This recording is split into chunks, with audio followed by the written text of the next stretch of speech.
ಆತ್ಮೀಯರೇ, ಇಂದಿನ ತರಗತಿ ತಮಗೆಲ್ಲ ಸ್ವಾಗತ. ಪ್ರಾಚೀನ ಭಾರತ ಇತಿಹಾಸದ ಅಡಿಯಲ್ಲಿ ಕುಶಾನರ ಆಡಳಿತದಲ್ಲಿ ಕಂಡುಬಂದ ಮಥುರಾ ಕಲೆ ಏನು ನೋಡ್ಕೊಂಡು ಬರುವ. ಉತ್ತರ ಪ್ರದೇಶದ ಮಥುರಾದಲ್ಲಿ ಬೆಳಕಿಗೆ ಬಂದ ಕಲೆಯೇ ಮಥುರಾ ಕಲೆ. ಇದು ಗಾಂಧಾರ ಕಲೆಗಿಂತ ಭಿನ್ನವಾಗಿದ್ದು ಶುದ್ಧ ಭಾರತೀಯರ ಲಕ್ಷಣ ಪಡೆದಿದೆ. ಗಾಂಧಾರ ಕಲೆಯಲ್ಲಿ ಬಾಹ್ಯ ಆಡಂಬರಕ್ಕೆ ಮಹತ್ವ ನೀಡಿದರೆ ಮಥುರಾ ಕಲೆಯಲ್ಲಿ ಆಧ್ಯಾತ್ಮಿಕ ಭಾವನೆಗೆ ಮಹತ್ವ ನೀಡಲಾಗಿದೆ.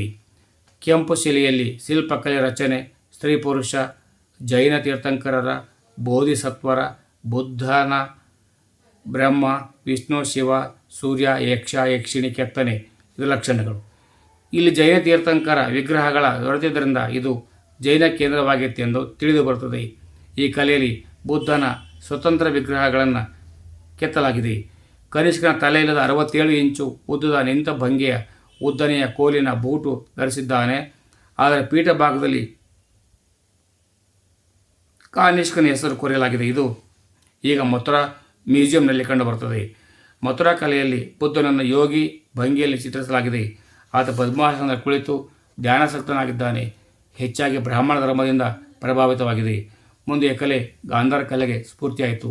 ಅಮರಾವತಿ ಕಲೆ ಕ್ರಿಸ್ತಶಕ 2ನೇ ಶತಮಾನದಲ್ಲಿ ನಾಗಾರ್ಜುನ ಕೊಂಡದಲ್ಲಿ ಈ ಕಲೆ ಬೆಳಕಿಗೆ ಬಂದಿದ್ದರಿಂದ ಇದನ್ನು ಅಮರಾವತಿ ಚಿತ್ರಕಲೆ ಎಂದು ಕರೆಯುತ್ತಾರೆ.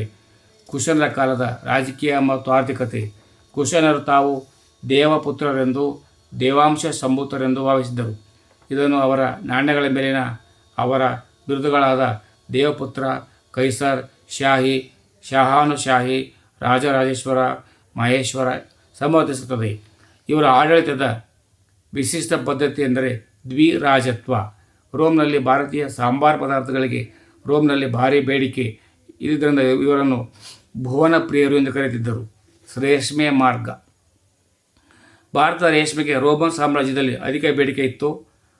ಅದನ್ನು ಪೂರೈಸಲು ಭಾರತ ಚೀನಾದೊಡನೆ ರೇಷ್ಮೆ ವ್ಯಾಪಾರ ಸಂಬಂಧ ಬೆಳೆಸಿಕೊಂಡಿತ್ತು. ಕೋಟಾನ್, ಯಾರ್ಕಂಡ್, ಕ್ಯಾಶ್ಗರ್ ಮಾರ್ಗಗಳ ಮೂಲಕ ಭಾರತಕ್ಕೆ ಬರ್ತಾಯಿತ್ತು. ಈ ರೇಷ್ಮೆ ಸಿದ್ಧ ವಸ್ತುಗಳನ್ನಾಗಿ ಮಾಡಿ ರೋಮಿಗೆ ರಫ್ತು ಮಾಡಲಾಗುತ್ತಿತ್ತು. ರೇಷ್ಮೆ ಅಧಿಕ ಆದಾಯ ತಂದುಕೊಡುತ್ತಿದ್ದರಿಂದ ರೇಷ್ಮೆ ಮಾರ್ಗ ಎಂದೇ ಕರೆಯಲಾಗುತ್ತಿತ್ತು.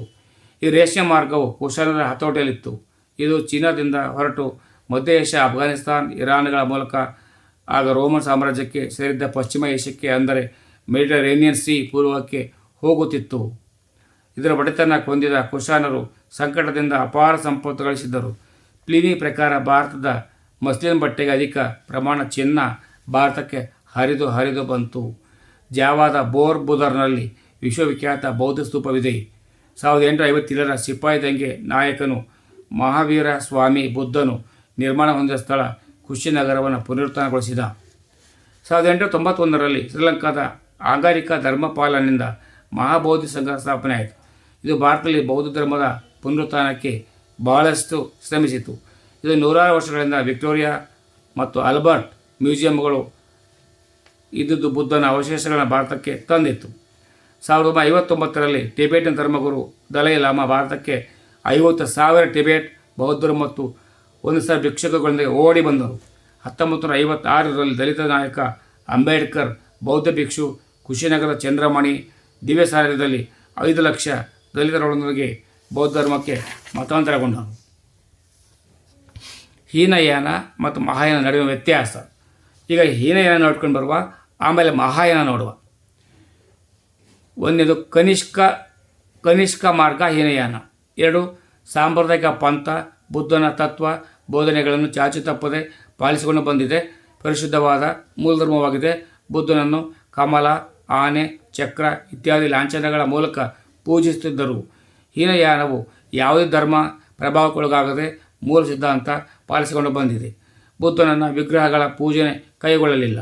ಪಾಳಿ ಭಾಷೆಯಲ್ಲಿ ಕೃತಿಗಳನ್ನು ರಚಿಸಲಾಯಿತು. ಉತ್ತಮ ಕಾರ್ಯಗಳಿಂದ ಮಾತ್ರ ಮಾನವನ ನಿರ್ಮಾಣ ಹೊಂದಲು ಸಾಧ್ಯ ಎಂಬ ನಂಬಿಕೆ. ನಿರ್ವಾಣ ಪಡೆಯುವುದು ಎಲ್ಲರ ಗುರಿಯಾಗಿದ್ದು ಸ್ವಪ್ರಯತ್ನದಿಂದಲೇ ಪಡೆಯಬೇಕು. ಬುದ್ಧನನ್ನು ಮಹಾವ್ಯಕ್ತಿ ಎಂದು ನಂಬಿದ್ದರು. ಜನಪ್ರಿಯತೆ ಕಡಿಮೆಯಾಯಿತು. ಸಿಲೋನ್, ಬರ್ಮಾ, ಸಿಯಾಂಗ್ಗಳಲ್ಲಿ ಪ್ರಾಬಲ್ಯ ಬಂದಿತು. ಮಂತ್ರಾಚರಣೆ ನಂಬಿಕೆ ಇಲ್ಲ. ಅಶೋಕ ಈ ಪಂಥದ ನಾಯಕ. ಪಾಟಲಿಪುತ್ರ ಇದರ ಕೇಂದ್ರ. ಈಗ ಮಹಾಯಾನ ನೋಡ್ಕೊಂಡು ಬರುವ. ಇದು ಶ್ರೇಷ್ಠ ಮಾರ್ಗ. ಬುದ್ಧನನ್ನು ದೇವರೆಂದು ಪರಿಗಣಿಸಿ ವಿಗ್ರಹಗಳ ಪೂಜೆ ಮಾಡತೊಡಗಿದರು. ಇದು ತತ್ವ ನಿಯಮಗಳಿಗಿಂತ ವ್ಯಕ್ತಿಗತವಾದದಲ್ಲಿ ನಂಬಿಕೆ ಹೊಂದಿತ್ತು. ಬುದ್ಧ ಮತ್ತು ಬೌದ್ಧ ತತ್ವ ಸಜೀವ ಶಕ್ತಿಗಳೆಂದು, ಮಾನವನ ಉದ್ಧಾರಕ್ಕಾಗಿ ದೇವರು ಹಲವಾರು ಅವತಾರಗಳನ್ನು ಎತ್ತುತ್ತಾನೆಂದು ನಂಬಿಕೆ ಇತ್ತು. ವೈದಿಕ ಧರ್ಮದ ಪ್ರಭಾವಕ್ಕೊಳಗಾಗಿ ಅನೇಕ ವಿಧಿವಿಧಾನಗಳನ್ನು ರೂಢಿಗೆ ತಂದಿತ್ತು. ಹೂವು, ವಸ್ತ್ರ, ದೀಪ, ಸುಗಂಧ ದ್ರವ್ಯ ಹಾಗೂ ಕೊಡೆಗಳಿಂದ ಬುದ್ಧ ಪೂಜಿಸಬೇಕು ಎಂದು ನಂಬಿದ್ದರು. ವಿಗ್ರಹಗಳ ಪೂಜೆ ಕೈಗೊಂಡಿದ್ದರಿಂದ ಬುದ್ಧನ ಶಿಲಾಪ್ರತಿಮೆಗಳನ್ನು ಶಿಲ್ಪಿಗಳು ನಿರ್ಮಿಸಿದರು. ಸಂಸ್ಕೃತ ಭಾಷೆಯಲ್ಲಿ ಕೃತಿಗಳನ್ನು ರಚಿಸಲಾಯಿತು. ಬುದ್ಧನ ಪೂಜೆಯಿಂದ ನಿರ್ವಾಣ ಸಾಧ್ಯ. ಬೇರೊಬ್ಬರ ಸಹಾಯದಿಂದಲೂ ನಿರ್ವಾಣ ಪಡೆಯಬಹುದು. ದೇವರನ್ನು ನಂಬಿದ್ದರು. ಹೀನಯಾನಕ್ಕಿಂತ ಬೇಗ ಜನಪ್ರಿಯವಾಯಿತು ಮಹಾಯಾನ. ಭಾರತ, ಅಫ್ಘಾನಿಸ್ತಾನ್, ಬಲೂಚಿಸ್ತಾನ್, ಮಧ್ಯ ಏಷ್ಯಾ, ಚೀನಾ, ಜಪಾನ್ಗಳಲ್ಲಿ ಪ್ರಾಬಲ್ಯ. ಕೊರಿಯಾ, ತೈವಾನ್, ನೇಪಾಳ, ಟಿಬೆಟ್ ಮತ್ತು ಭೂತಾನ್ ಮಂತ್ರಗಳಲ್ಲಿ ನಂಬಿಕೆ ಹೊಂದಿತ್ತು. ಕನಿಷ್ಕ ಈ ಪಂಥದ ನಾಯಕ. ಗಾಂಧಾರ ಪೇಶಾವರ ಇದರ ಕೇಂದ್ರವಾಗಿತ್ತು. ರೇಷ್ಮೆ ಮಾರ್ಗದ ಒಟ್ಟು ಉದ್ದ 12,000 ಕಿಲೋಮೀಟರ್. ಮಾರ್ಕೋಪೋಲೋ ಈ ಮಾರ್ಗದಲ್ಲಿ ಚಲಿಸಿದನು. ಕ್ರಿಸ್ತಶಕ 3ನೇ ಶತಮಾನದ ನಂತರ ಈ ಮಾರ್ಗ ಭಾರತಕ್ಕೆ ತಪ್ಪಿಹೋಯಿತು. ಆಂತರಿಕ ವ್ಯಾಪಾರ ಮಾರ್ಗಗಳು. ಗ್ರೀಕ್ ಕುಶಾನರ ಕರ್ಷಪಣ ಎಂಬ ತಾಮ್ರದ ನಾಣ್ಯವು 146 ಗಾಯಿನ್ ತೂಗುತ್ತಿತ್ತು. ನಾಣ್ಯಗಳು ಹೆಚ್ಚಾಗಿ ರೇವುಪಟ್ಟಣಗಳಲ್ಲಿ ದೊರೆತಿದೆ. ಬ್ರೋಚ್ ಅತಿ ದೊಡ್ಡ ರೇವುಪಟ್ಟಣವಾಗಿತ್ತು. ಈ ಕಾಲದ ನಾಣ್ಯಗಳು ಗುಪ್ತರ ನಾಣ್ಯಗಳಿಗೂ ಮತ್ತು ಈಗಿನ ರೂಪಾಯಿ ನಾಣ್ಯಕ್ಕೂ ಮಾದರಿಯಾದವು.